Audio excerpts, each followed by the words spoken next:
الحمد لله الحمد لله رب العالمين والعاقبة للمتقين والصلاة والسلام على سيد الأنبياء والمرسلين أما بعد فأعوذ بالله من الشيطان الرجيم بسم الله الرحمن الرحيم وقد قال الله تبارك وتعالى في القرآن المجيد والفرقان الحميد شهر رمضان الذي أنزل فيه القرآن آمنت بالله صدق اللہ العظیم۔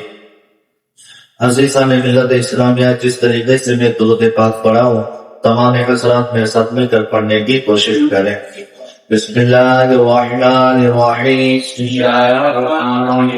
اللہم صل وسلم وبارک علی سیدنا ومولانا محمد نبی امی حبیب عالی قدر عظیم الجاه وعلى آله وأصحابه وبارك وسلم۔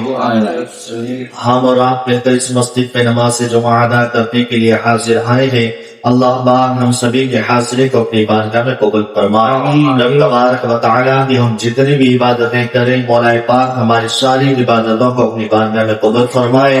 آج کے دن کی تمام رحمتوں، برکتوں، نعمتوں، عظمتوں سے ہم سبھی کے دامن کو مستفیض فرمائے۔ میرے پیارے آقا صلی اللہ تعالیٰ علیہ وسلم کے پیارے نگاہوں، بڑی تیزی کے ساتھ یہ ماہ شعبان معظم کا مہینہ ہمارے درمیان سے گزرنے والا ہے، اور قریب ہی انشاءاللہ تبارک و تعالی ماہ رمضان المبارک آنے والا ہے۔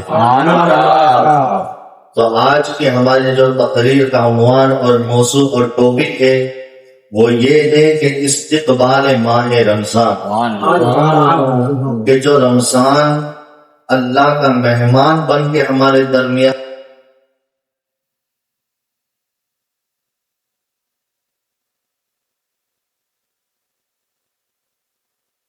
کیوں؟ کیونکہ جب رجب کے مہینے کا چاند نظر آتا تھا تو اللہ کے رسول صلی اللہ تعالی علیہ وسلم اپنی دعا میں پڑھا کرتے تھے، اور کیا پڑھتے تھے؟ اللہم بارک لنا فی رجب و شعبان وبلغنا رمضان، کہ اللہ رجب اور شعبان کے مہینے میں ہمارے لیے برکتیں نازل فرما اور ہم سبھی کو صحیح سلامت رمضان تک پہنچا۔ تو حضور صلی اللہ تعالی علیہ وسلم رمضان کے آنے سے 2 مہینے پہلے ہی رمضان کا انتظار فرمایا کرتے، سبحان اللہ۔ اور جب رمضان المبارک کا مہینہ آتا تو حضور اس کے آنے پر اس کا استقبال کیا کرتے، اور وہ استقبال کیسے کرتے ہیں؟ ہم جیسے استقبال کرتے، اللہ کے رسول صلی اللہ علیہ وسلم ویسے استقبال نہیں کرتے تھے، بلکہ اللہ کے رسول صلی اللہ تعالی علیہ وسلم رمضان کے مہینے کا استقبال اس طریقے سے کیا کرتے تھے کہ اکثر و بیشتر آپ رمضان کا استقبال کرتے تو شعبان کے پورے مہینے کے روزے رکھتے تھے۔ اور میرے پیاروں، ہم سے تو یہ شعبان کے 2 روزے بھی نہیں رکھے جاتے، لیکن سبحان اللہ، وہ آمنہ کا لال، وہ اکثر و بیشتر شعبان کے پورے مہینے کے روزے رکھتے۔ پھر کیا ہوتا؟ جب رمضان مبارک کا مہینہ آتا تو دل کھول کر اللہ کے کلام کی تلاوت کیا کرتے ہیں۔ لیکن ہمیں بھی رمضان کے مہینے کا استقبال کیسے کرنا چاہیے؟ ہمیں رمضان کے مہینے کا انتظار ہم نے کر لیا، اب استقبال کی باری ہے، تو استقبال آپ اس مبارک مہینے کا اس طریقے سے کریں کہ آپ کے جتنے بھی تجارت کے معاملات ہیں رمضان مہینہ شروع ہونے سے پہلے ان معاملات کو نپٹا لیں۔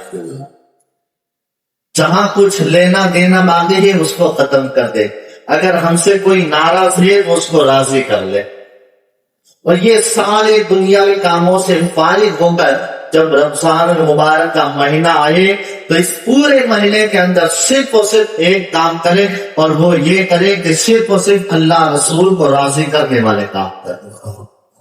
اور اگر اللہ رسول کو راضی کرنے والے کام ہم سے نہیں ہوتے میرے پیارے، سبحان اللہ، یہ مبارک مہینہ اتنا عظیم مہینہ ہے اتنا عظیم مہینہ ہے کہ اگر آپ ایک نیکی کرو گے تو اس کے بدلے میں اللہ اس مہینے میں آپ کو 70 نیکیوں کا ثواب عطا کرے۔ ہاں تو مسلمان 70 نیکیوں کی بات سن کے سبحان اللہ کہتے خوش ہو جاتے ہیں، لیکن سکے کا دوسرا رخ نہیں دیکھتے کہ اگر ایک نیکی کرے تو 70 نیکیوں کا ثواب ملتا ہے۔ میرے پیارے اسی جگہ اگر ایک گناہ کرے گا تو 70 گناہ کا گناہ بھی ہوگا۔ تو یہ بھی سوچنے جیسی بات ہے۔ آج رمضان کے مہینے میں بھی اور بڑی راتوں میں بھی بڑے افسوس کے ساتھ میں کہنا چاہوں گا کہ اگر بڑی راتوں میں جگے تو عبادت کے لیے جگے، ورنہ سو جائے، عشاء کی نماز پڑھے سو جائے، فجر کے لیے آ جائے۔ یہ نہیں کہ درگاہ پہ سے ہو کے قبرستان سے ہو کے پھر ہم لوگوں کو حیران و پریشان کرے، گلی محلے کے اندر گاڑیاں لے کر گھومتے رہے، گاڑیوں پر اسٹینڈ کرتے رہے اور نہ جانے میں کیا سے کیا چیزیں ہو جاتی ہے۔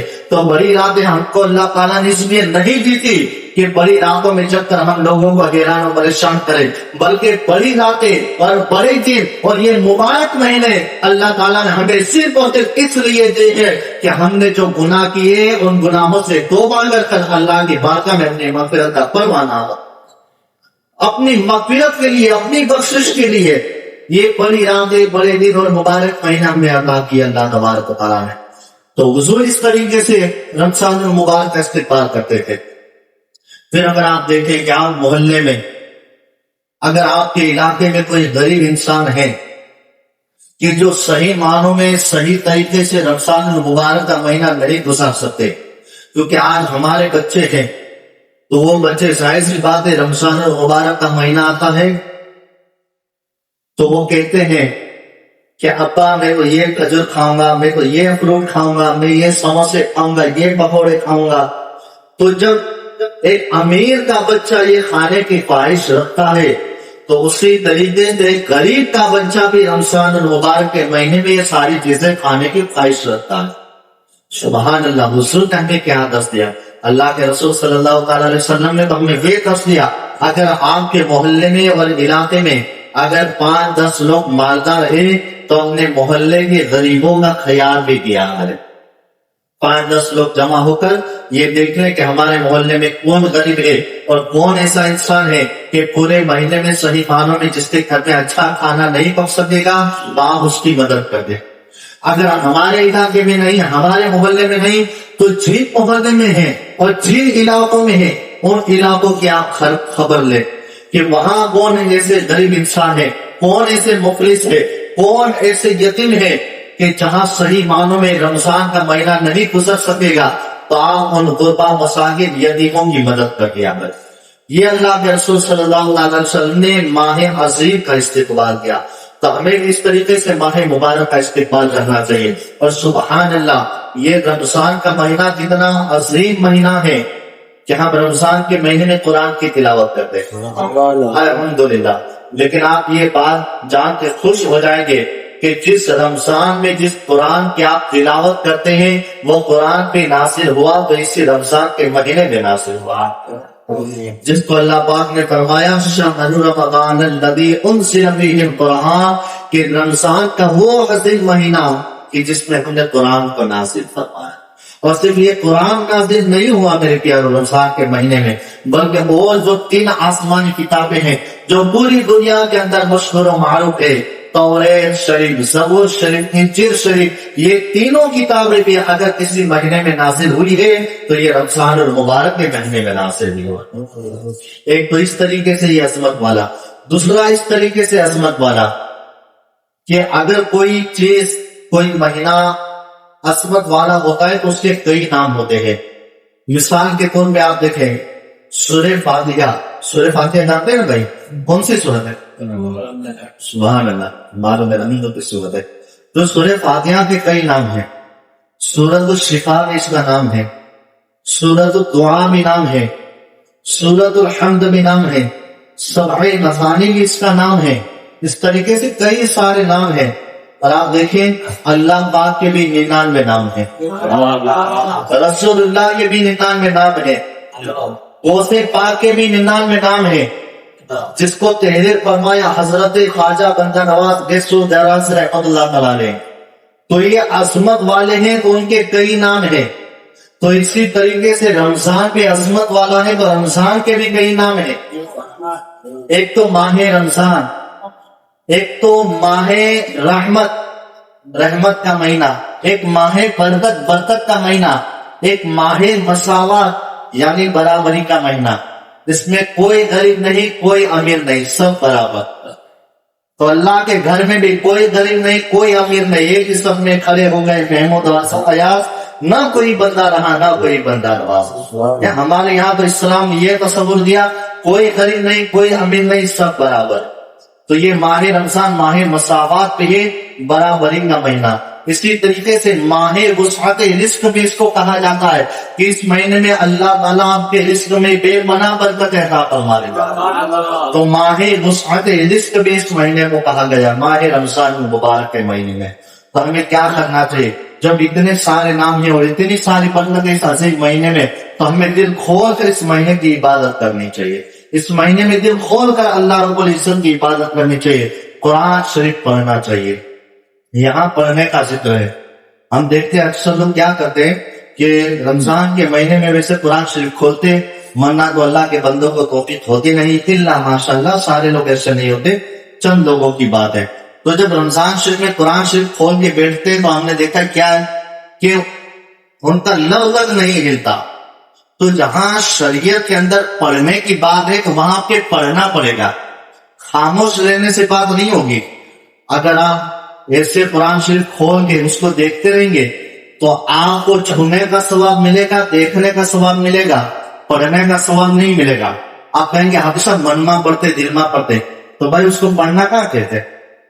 پڑھنا تو اس کو کہتے کہ کم سے کم تو اتنا پڑھ کہ تو خود سن سکے. اسی نماز کی بات نہیں کہ آپ نماز میں تو وہ مسئلہ ہی کہ نماز میں آپ کوئی بھی نماز پڑھے، چاہے امام کے پیچھے پڑھے، تو امام کے پیچھے جو چیزیں پڑھنے کی ہوتی ہے، تسبیحات ہے، التحیات ہے، درود ابراہیم ہے، دعائے معصورہ ثنا ہے، وہ جو چیزیں پڑھنے کی ہوتی ہے وہ آپ کے کم سے کم اتنی آواز سے پڑھنی پڑیں گی. تکبیرات آپ کی اتنی آواز سے کہنے پڑے گی. رکوع سے کھڑے ہو تو اتنی آواز سے آپ کے ربنا ولک الحمد کہنا پڑے گا کہ آپ خود سن سکے. ہاں یہ مسئلہ ہے. آپ کہیں کہ من میرے دل میں، تو من میرے دل میں نہیں ہوتا. کھانا سامنے رکھ کے ہم یوں کہ من میرے دل میں کھا لیا تو ہوگا؟ بھائی نہیں ہوگا. نہیں، وہ نوالا بنانا پڑے گا، اس کو کھانا پڑے گا، تب جا کے پیٹ میں اترے گا. تو یہاں شریعت میں پڑھنے کی بات ہے تو پڑھنا پڑے گا، تب پڑھنے کا ثواب ملے گا. سمجھے آپ لوگ؟ پڑھو گے تب پڑھنے کا ثواب ملے گا، ورنہ قرآن صرف ہاتھ میں لوگ تو چھونے کا ثواب ملے گا، دیکھنے کا ثواب ملے گا، پڑھنے کا ثواب نہیں ملے گا. اسی طریقے سے اگر آپ امام کے پیچھے نماز پڑھے تو کم سے کم اتنا پڑھنا ہے کہ آپ خود سن سکے.